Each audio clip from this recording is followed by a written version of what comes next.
ഇന്ന് നമുക്ക് ഒരു അടിപൊളി വീഡിയോ കാണാം. നമ്മളെ ചാനലിൽ ഇതുവരെ ആഡ് ചെയ്യാത്ത ഒരു കണ്ടന്റ് ആണ് ഇന്നത്തെ എൻ്റെ വീഡിയോ. എന്താണെന്നല്ലേ, ഈ കാണുന്ന ചെടികളുടെ ഒരു ഹ്യൂജ് കളക്ഷൻസ് ആണിത്. ഞാനിത് പല ടൈപ്പിലും കണ്ടിട്ടുണ്ട്, പക്ഷെ ഇത്രയും അടിപൊളിയായിട്ട് സെറ്റപ്പിൽ ചെയ്തിട്ടുള്ളത് ഞാൻ എവിടെയും കണ്ടിട്ടില്ല. അപ്പോൾ നമുക്ക് ഇവരുടെ ഈ ഒരു വിശേഷങ്ങളും കാര്യങ്ങളൊക്കെ അറിയാം. ഇത് നമ്മളൊരു ഇത്താത്തൻ്റെ വീടാണ്. ആൾക്ക് ഭയങ്കര ഇഷ്ടമാണ് ചെടി. ഒരു കാലത്ത് ഞാനും ഇതുപോലെ ചെടീൻ്റെ ഒരു പ്രാന്തമായിട്ട് ഇറങ്ങിയിട്ടുണ്ടായിന്. അന്ന് ആ ഒരു ടൈമിൽ ഹാങ്ങിങ് പ്ലാന്റ് ആയിരുന്നു ട്രെൻഡിങ്ങിലുണ്ടായത്. ആ ഒരു സമയത്ത് ഇത്താത്തൻ്റെ വീട്ടിൽ ഒരുപാട് ഹാങ്ങിങ് പ്ലാന്റ്സ് ഉണ്ടായിന്. ആ ഒരു സമയത്തേ ഞാൻ വിചാരിച്ചിട്ടുണ്ടായിരുന്നു എനിക്ക് എന്താ പറയുക, അവിടത്തേക്ക് പോകണം, വീഡിയോസ് എടുക്കണം എന്നൊക്കെ. അന്നേരം സാധിച്ചിട്ടില്ല. ആൾക്ക് ഭയങ്കര ഇഷ്ടമാണ് ഈ ചെടികൾ. എങ്ങനെയാണ് ഇങ്ങനെയൊക്കെ നിയന്ത്രിച്ച് കൊണ്ടിരുന്നതെന്ന് എനിക്കറിയില്ല കേട്ടോ. സത്യം പറഞ്ഞാൽ എനിക്ക് അവിടെ പോയിട്ട് എന്ത് ചെയ്യണം, എങ്ങോട്ട് തിരിയണം എന്ന് മനസ്സിലാവുന്നുണ്ടായിട്ടില്ല. ഇത്താത്തനോട് പറഞ്ഞതെന്ന് വെച്ചിട്ടുണ്ടെങ്കിൽ ഇതിനാട്ടി കൂടുതൽ ഒരുപാട് പ്ലാന്റ് ഉണ്ടായിന്നാണ്. ഇവിടെ ഇപ്പോൾ മെയിനായിട്ടുള്ളത് നമ്മുടെ ബോഗൺവില്ലയാണ്. എനിക്കതിൻ്റെ കളേഴ്സൊക്കെ സത്യം പറഞ്ഞാൽ എണ്ണീറ്റും തീരുന്നില്ല. അത്രയും കളക്ഷൻസ് ഉണ്ട് അവിടെ. ഇത്താത്ത അങ്ങനെയും അത്രയും കരുതലോട് കൂടിയിട്ട് നോക്കുന്നതാണ്. അപ്പോൾ നമുക്ക് ഈ ഒരു പ്ലാന്റിൻ്റെ വിശേഷങ്ങളാണ് ഇന്നത്തെ വീഡിയോയിൽ. Welcome back to my YouTube channel. Welcome back to another video. ഈ ഒരു പ്ലാന്റ്സൊക്കെ ഈ ഒരു അടുത്ത കാലത്ത് ഉണ്ടായതല്ല, കുറേ നാളുകൾ മുന്നേ ഇത്താത്ത മെയിൻറ്റെയിൻ ചെയ്ത് കൊണ്ടുവന്ന സംഭവങ്ങളാണ് ഇതൊക്കെ.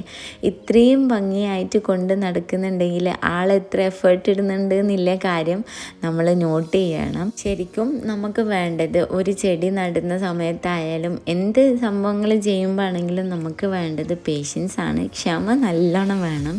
അതിവിടെ നന്നായിട്ട് കാണുന്നുണ്ട്. നമുക്കിനി ചെടീൻ്റെ വിശേഷങ്ങളിലേക്ക് പോവാം. ഈ ഒരു ചെടി നമ്മൾ വിചാരിക്കും ഇത് പൂവാണെന്ന്. ഇത് പൂവല്ല, ഇതിൻ്റെ എന്താ പറയുക, ഇലകൾ തന്നെയാണ്. നല്ല കളർഫുള്ളായിട്ടുള്ള ഇലകളാണ്. ശരിക്കും പറഞ്ഞാൽ പൂവ് വന്നിട്ട് അതിൻ്റെ ഉള്ളിൽ കാണുന്നൊരു വൈറ്റ് കളറാണ് ഇതിൻ്റെ പൂവ്. അപ്പോൾ നമ്മൾക്ക് ഇതെങ്ങനെ മെയിൻറ്റെയിൻ ചെയ്ത് കൊണ്ടുപോവാം, എന്താണ് ഇതിന് വേണ്ടത് എന്നൊക്കെ നോക്കാം. ബോഗൺവില്ലയ്ക്ക് ശരിക്കും പറഞ്ഞാൽ ദിവസം ഒരു 5-6 മണിക്കൂറെങ്കിലും വെയിൽ കൊള്ളണം. മെയിനായിട്ട് ഇവരുടേത് വെയിലാണ്.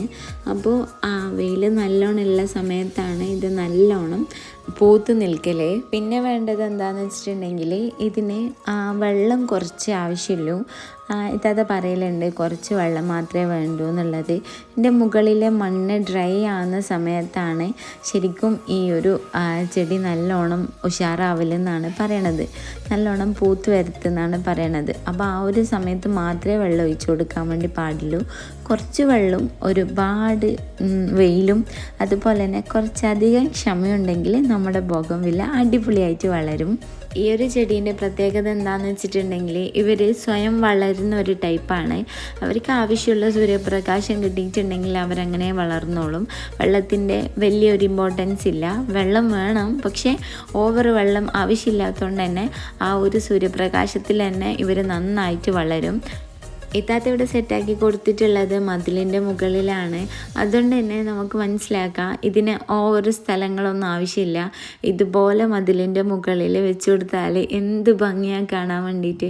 വീട്ടിൻ്റെ ഉള്ളിലേക്ക് കയറുന്നതിന് മുമ്പേ നമുക്കൊരു പൂന്തോട്ടത്തിൽ പോയ വൈബായിരിക്കും. പിന്നെ ഈ ഒരു ചെടീൻ്റെ സ്വഭാവം എന്ന് വെച്ചിട്ടുണ്ടെങ്കിൽ അവർക്ക് ഈ ഒരു കഷ്ടപ്പെട്ട് വളരുന്നതാണ് ഇഷ്ടം. കാരണം വെയിൽ നല്ലോണം കൊണ്ട് വെള്ളങ്ങളൊന്നും ഇല്ലാണ്ട് മണ്ണ് ഡ്രൈ ആയിട്ട് പോകുമ്പോൾ അവർ നല്ല വൃത്തി ഉഷാറായിട്ട് വളരും. അതാണ് ഈ ഒരു ബോഗൺവില്ലേൻ്റെ പ്രത്യേകത. ഞാനൊക്കെ വീട്ടിൽ എന്തെങ്കിലും ചെടി വാങ്ങിക്കൊണ്ട് വെച്ചാലേ ഞാൻ ഈ ഇടയ്ക്കിടയ്ക്ക് പോയി നോക്കും, എന്താ പറയുക, അത് പൂത്തോ, അത് പൂവ് വന്നോ, അല്ലെങ്കിൽ അതിലെന്തെങ്കിലും കായ് പിടിക്കുന്നതാണെങ്കിൽ കായ് പിടിച്ചോ എന്ന് നോക്കും. ശരിക്കും പറഞ്ഞാൽ നമ്മൾ നല്ല ക്ഷമയോട് കൂടി കുറച്ച് സമയം എടുത്തിട്ടായിരിക്കും നമുക്ക് അതിൻ്റെ റിസൾട്ട് കിട്ടൽ. ഇവിടെ എത്താത്ത കുറേ നാളുകളിൽ കഷ്ടപ്പെട്ട് അതിൻ്റെ റിസൾട്ടിന് വേണ്ടി വെയിറ്റ് ചെയ്തിട്ട് കിട്ടിയതാണ് ഇപ്പോൾ ഉള്ള ഈ ഒരു ലുക്ക് എന്ന് പറയണത്. ശരിക്കും പറഞ്ഞാൽ വളർച്ചയ്ക്ക് സമയവും വേണം, സമയത്തിന് സൗന്ദര്യവും വേണം, അങ്ങനെയാണ് പറയൽ. പ്രകൃതിയുടെ ഒരു ടോക്കാണ് അങ്ങനെയുള്ളത്. പിന്നെ സൂര്യപ്രകാശം ഇപ്പോൾ കുറവ് കിട്ടുന്ന സ്ഥലത്ത് നമ്മൾ ഈ ഒരു ചെടി വെച്ചാൽ ശരിക്കും പറഞ്ഞാൽ ചെടി വളരും, പക്ഷേ നമുക്ക് ആ ഒരു കളറ് കിട്ടുന്ന ആ ഒരു ഇലകളുണ്ടല്ലോ, ആ ഒരു പൂക്കൾ ഉണ്ടാവില്ല. ആ ഒരു ഭംഗിയുള്ള പൂക്കൾ കിട്ടണമെങ്കിൽ നമ്മളൊരു 5-6 മണിക്കൂറെങ്കിലും ദിവസം ഇവർക്ക് വെയിൽ കിട്ടുന്ന സ്ഥലത്ത് വെക്കണം. വേറെ എന്തെല്ലാം കാര്യങ്ങളെന്ന് നോക്കാം. പിന്നെ വെള്ളം ഒരുപാട് ഒഴിച്ചു കൊടുത്താൽ ഇവരുടെ വേരുകൾക്ക് കേടുപാടുകൾ സംഭവിക്കും. അപ്പോൾ പിന്നെ ചെടി വേഗം മോശമായി പോവുകയും ചെയ്യും. അതുകൊണ്ടാണ് കുറച്ച് വെള്ളം മാത്രം ഒഴിച്ചു കൊടുത്താൽ മതി എന്ന് പറയണത്. അപ്പം മുകളിലത്തെ മണ്ണ് ഡ്രൈ ആകുന്ന സമയത്താണ് ഇതിന് വെള്ളം ഒഴിച്ചു കൊടുക്കേണ്ട ആവശ്യമുള്ളൂ. ഇനി നമ്മൾ മണ്ണ് നോക്കുകയാണെങ്കിൽ അധികം വെള്ളം കിട്ടി നിൽക്കാത്ത നല്ല ഡ്രെയിനേജ് ഉള്ള മണ്ണായിരിക്കും ഇതിന് ഏറ്റവും ബെസ്റ്റ്. അങ്ങനെ ഒരു മണ്ണ് നമുക്ക് കിട്ടാൻ ബുദ്ധിമുട്ടാണെങ്കിൽ ഒരു ടിപ്പ് പറഞ്ഞുതരാം. സാധാരണ മണ്ണിൻ്റെ കൂടെ കുറച്ച് പൂഴി മിക്സ് ചെയ്തിട്ട് നമ്മൾ ഇട്ട് കൊടുത്താൽ മതി. അപ്പോൾ ആ ഒരു ഡ്രെയിനേജ് ഉള്ള ആ ഒരു മണ്ണിൻ്റെ ഗുണം തന്നെ ഇതിന് കിട്ടും. പിന്നെ നമ്മൾ ശ്രദ്ധിക്കേണ്ട കാര്യം, നമ്മൾ ഈ ഇടയ്ക്കിടയ്ക്ക് പോയിട്ട് കത്രിക ഇട്ടിട്ട് ചെടികളൊക്കെ കട്ട് ചെയ്ത് കൊടുക്കുകയില്ലേ, അങ്ങനെ കട്ട് ചെയ്ത് കൊടുക്കാൻ വേണ്ടി പാടില്ല. ഇതിൻ്റെ പൂക്കൾ ആ ഒരു കളർഫുള്ളായിട്ടുള്ള ഇലകൾ നല്ലോണം ഉണങ്ങിയ സമയത്ത് മാത്രം കട്ട് ചെയ്ത് കൊടുത്താൽ മതി. ഒരുപാടൊന്നും കട്ട് ചെയ്ത് കൊടുക്കരുത്, കുറച്ച് മാത്രം പൊട്ടിക്കുക. പിന്നെ അതുപോലെ തന്നെ അങ്ങനെ ചെയ്യുമ്പോൾ അവിടെ പുതിയതായിട്ടുള്ള കൊമ്പൊക്കെ വരും. അങ്ങനെ ചെടികൾ നല്ല ഉഷാറാവും. പിന്നെ നമ്മൾ ചെടിയിൽ വളം ഇട്ട് കൊടുക്കുന്ന സമയത്ത് കുറച്ച് മാത്രം വളം ഇട്ട് കൊടുക്കുക. വളം ഇട്ട് കൊടുത്ത് കഴിഞ്ഞാൽ നല്ല ഇലകൾ ഉണ്ടാവും, ആ ഒരു ഗ്രീൻ ഇലകൾ മാത്രം. നമ്മളുടെ ഈ ഒരു കളർഫുൾ ആയിട്ടുള്ള പൂക്കൾ ഉണ്ടാവില്ല. അപ്പോൾ ചെടി നല്ല ഉഷാറാവും, പക്ഷേ ഈ ഒരു പൂക്കൾ ഉണ്ടാവില്ല. ഇനി നമ്മൾ ഒരുപാട് ബുദ്ധിമുട്ടിലാക്കുന്ന ഒരു ഐറ്റമാണ് ഈ ഒരു കീടെന്ന് പറയണത്. നമ്മൾ എന്തൊക്കെ ചെടി വാങ്ങിക്കൊണ്ടുവച്ചാലും അതിൻ്റെ ഉള്ളിൽ ഈ ഒരു കീടങ്ങൾ വന്നു കഴിഞ്ഞാൽ പിന്നെ എല്ലാ ചെടിയും നശിച്ചു പോകും. അപ്പോൾ നമ്മൾ ഇടയ്ക്കിടയ്ക്ക് ഈ ചെടീൻ്റെ ഇലകളുടെ അടിഭാഗത്ത് നോക്കണം, ഇങ്ങനെ കീടങ്ങൾ എന്തെങ്കിലും ഉണ്ടോ, പ്രാണികൾ പുഴുക്കളാണ് അങ്ങനെ എന്തെങ്കിലും ഉണ്ടെങ്കിൽ സോപ്പ് വെള്ളം നമ്മൾ ഉപയോഗിച്ചിട്ട് സ്പ്രേ ചെയ്ത് കൊടുക്കുക. അപ്പോൾ അതങ്ങ് പോവും. അല്ലെങ്കിൽ നീം ഓയിൽ വെച്ചിട്ടുള്ള ഒരു വെള്ളം ഉണ്ടാക്കിയിട്ട് അതും സ്പ്രേ ചെയ്ത് കൊടുത്താൽ മതി. അങ്ങനെ ആ പ്രാണികളും അതുപോലെ കീടങ്ങളൊക്കെ പോകും. പിന്നെ ഇവിടെ കാണുന്ന ഈ ഒരു പ്ലാന്റും ഈ ഒരു ബോഗൺവില്ലയും അതൊന്നും ഇവർ ഇതുവരെ സെയിൽ ചെയ്തിട്ടില്ല. ഇതാ പറഞ്ഞത് എന്താ വെച്ചിട്ടുണ്ടെങ്കിൽ ഇവർ കട്ട് ചെയ്യുന്ന സമയത്ത് ഇതിൻ്റെ കൊമ്പുകളൊക്കെ ആൾക്കാർക്ക് കൊടുക്കും, അല്ലാണ്ട് ഇങ്ങനെ സെയിൽ ചെയ്ത് കൊടുക്കലില്ല.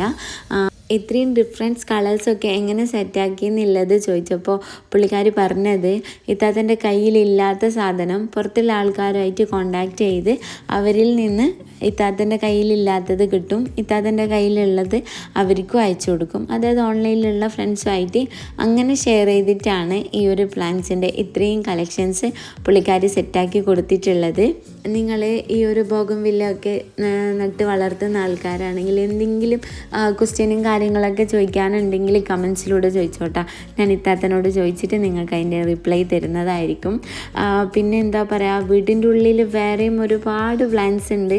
പിന്നെ മണി പ്ലാന്റ് ആയാലും വേറെയും കുറേ പ്ലാന്റ് ഉണ്ട്. എനിക്ക് സത്യം പറഞ്ഞാൽ അവിടെ പോയിട്ട് എന്തൊക്കെയാണ് അവിടെ ഉള്ളത് എന്നുള്ള കാര്യം ഓർമ്മ കിട്ടുന്നില്ല. അത്രയും കളക്ഷൻസ് ഉണ്ട്. ഒരുപാടുണ്ടായിരുന്നെന്നാണ് അവർ പറഞ്ഞത്. ശരിക്കും പറഞ്ഞാൽ അതിൻ്റെ ഉള്ളിലേക്ക് കയറാനുള്ള സ്പേസ് പോലും വളരെ കുറച്ചേ ഉണ്ടായിട്ടുള്ളൂ പോലും. അത്രയും അധികം സെറ്റപ്പിലായിരുന്നു ഉണ്ടായിരുന്നത്. പിന്നെ ഈ ഓരോ ക്ലൈമറ്റ് മാറുന്നതിനനുസരിച്ച് ചെടികളിൽ മാറ്റങ്ങൾ വരുമല്ലോ, അങ്ങനെയാണ് ഇപ്പം ഈ ഒരു ലുക്കിലേക്ക് മാറിയിട്ടുള്ളത്. അത്രയും കെയർ ആയിട്ട് നോക്കുന്നതാണ് ചെടികൾ. എനിക്ക് അവിടെ പോയ സമയത്ത് ആ ഒരു സംസാരത്തിൽ മനസ്സിലായി എങ്ങനെയൊക്കെയാണ് ആൾ ഇതിനെ നോക്കുന്നതെന്നുള്ളത്. അപ്പം അതിനെന്തായാലും ആ ഒരു എഫേർട്ടിൻ്റെ ഒരു ഫലം നമുക്കിവിടെ കാണാൻ പറ്റുന്നുണ്ട്. അപ്പം വീഡിയോ നിങ്ങൾക്ക് ഇഷ്ടമായിട്ടുണ്ടെങ്കിൽ ലൈക്ക് ചെയ്യുക, നിങ്ങളുടെ ഇങ്ങനെയുള്ള ചെടികളൊക്കെ നോക്കുന്ന ഫ്രണ്ട്സിന് ഷെയർ ചെയ്ത് കൊടുക്കുക, നിങ്ങളുടെ അഭിപ്രായങ്ങളൊക്കെ കമൻറ്റ് ചെയ്യുക. അപ്പോൾ ഇൻഷാ അല്ലാഹ് അടുത്തൊരു അടിപൊളി വീഡിയോ ആയിട്ട് വരാം. അതുവരേക്കും ബൈ ഓൾ.